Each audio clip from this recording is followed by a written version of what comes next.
Hello everyone, this is Fernando with Zen's Tea House, and we are doing a Facebook Live, spilling the tea on emotional health. So, what we're doing today is a continuation from our series, Spilling the Tea on Mental Health, which is what we did last year. Quite a few people asked us, hey Zen's Tea House, do you have a tea for depression? Do you have a tea for anxiety? Do you have a tea for emotional and mental health? And so in order for us to continue to help with our mission, which is helping people through the power of tea, we had to produce some content, resources which are available online, www.zenstea.com. And we have a spilling the tea on emotional health going on right now. This weekend and next weekend, the 21st and 22nd. But this series, this Facebook Live, is on emotional regulation. So what is emotional regulation? It's our ability to respond to our emotions in a manner that is socially acceptable and personally self-sustaining. What that means is you can have a cup of tea and you can have your emotions and not spit it out on someone because they said something or you say something that either gets you very upset, gets you very angry, or just emotionally just touches you on a level you were not prepared for. So that's emotional regulation. How does that help? How does tea help with emotions? Well, the short answer is there's actually no direct correlation. There is no tea for emotions. There's no tea for anxiety or PTSD or depression. No, but tea can help with diet. And diet plays a huge influence on our mental and emotional state of being. For example, if you can see on our last you can see in our Facebook Lives in the past, but even on YouTube, about a series, Spilling the Tea on Mental Health, how our brain is our second gut, or our gut is our second brain. And so if we are not eating healthy, we will negatively be affected mentally. So if you are not eating well, you're not sleeping well, and you just for whatever reason haven't been able to eat for a few hours or even a few days, you will start mentally feeling the repercussions. And mental and emotional health, there is a very strong correlation, and so people drink tea to help settle their diet and to get them hungry, also to suppress, also to help relax any stomach pains. But that's just kind of like the TR part. Let's get into the good stuff. Emotional regulation, emotional health. We got 2 viewers, great. So emotions, again, they're not good or bad. They are just emotions. They help us to understand what's going on in the world. I know personally, if you watched, I was in the military. I struggle with some post-traumatic stress disorder, and one of the things I've learned when watching movies is some movies will trigger a real sense of urgency, and I will start breathing hard. And this is to let essentially my emotions are telling me, hey, this is a reminder of something that went wrong or something that happened, and I'm have to start processing it. So emotions are signs of what's going on, and how we regulate them plays a huge difference. When we're interacting with people, some of the things that we can do is focus on our breathing. You've probably seen in probably in our first video, our first Facebook Lives, I was speaking really quickly. That's because I was nervous. I was excited. My emotions were running high. My brain was moving, thinking, oh my gosh, what am I going to talk about for 45 minutes? I think the first YouTube video, the first Facebook Live was about 45 minutes. And the way I was able to process that was I had planned ahead, or in the emotional regulation world, it's called coping ahead.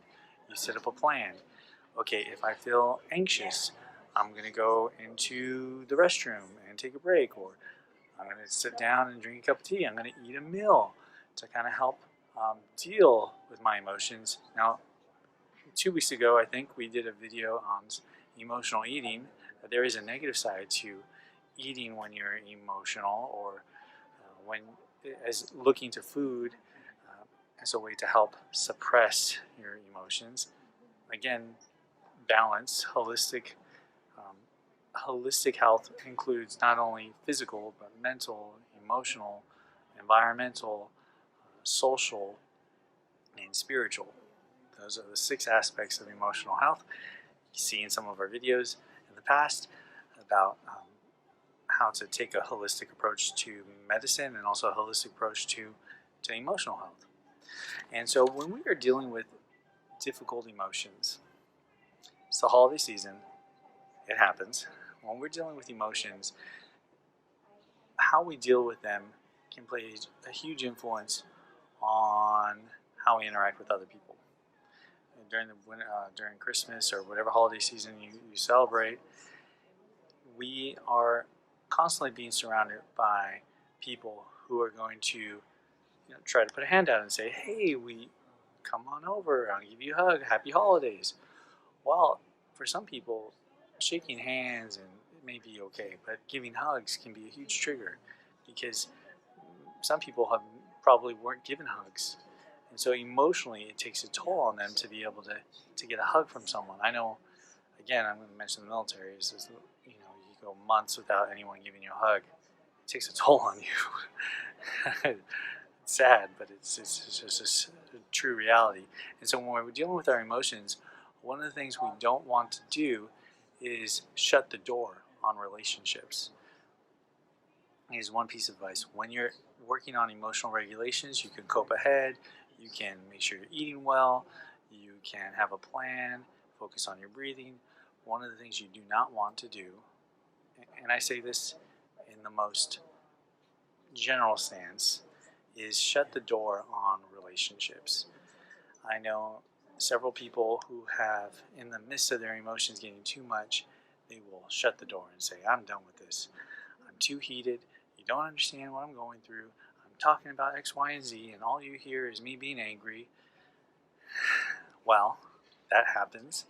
Um, Again, part of being emotional regulation is our ability to be socially acceptable, to be able to connect with one another. That's a huge thing, but it also has to be self-sustaining for ourselves. So there are some relationships that we must recognize. Okay, this is difficult for me, so I'm going to set certain boundaries, and that's setting boundaries is a healthy way to emotionally regulate oneself. One of the challenges during the holiday season is a lot of people feel depressed. A lot of people feel alone. Some people feel, how do I say it, hopeless. But your feeling of hopelessness is not a reflection of who you are. You can have feelings of hopelessness. That does not mean you're hopeless. You can have feelings of, of loneliness, and you may feel lonely, but you can have a crowd of people who are there loving you. You can feel, your emotions can tell you, "Oh, I'm feeling very unloved." And you could have a huge amount of people loving you and supporting you, but that's still that emotion of feeling that is influential. So again, emotional regulations is kind of coming into touch with your emotions, understanding that emotions come and go. They're not a direct reflection of who we are. You can feel sad and still not be sad. You can feel alone and not be alone. You can feel hopeless, but that does not mean you're without hope. But again, self-sustaining emotional regulation is to help balance ourselves. We're doing a sip and pain event here, and the reason why is because we want a place for the community to come together, we want a place for us to connect with one another, because that's important during the holidays. A lot of people feel very alone, and I don't want people to say, "Oh, well, if I had a cup of tea, I'll feel better." A lot of people resort to a number of things: food, drugs, relationships, as a way to cope with emotions, and we don't want to do that. That's part of the reason why we're doing this video. I hope you enjoy it. We hope that you take the 4 things that I mentioned. When you're dealing with emotional regulations, understand that emotions are neither good or bad. They are signs of how we feel, of what's going on, and if you feel emotionally overwhelmed, what you can do is focus on your breathing. Kind of put a timeout saying,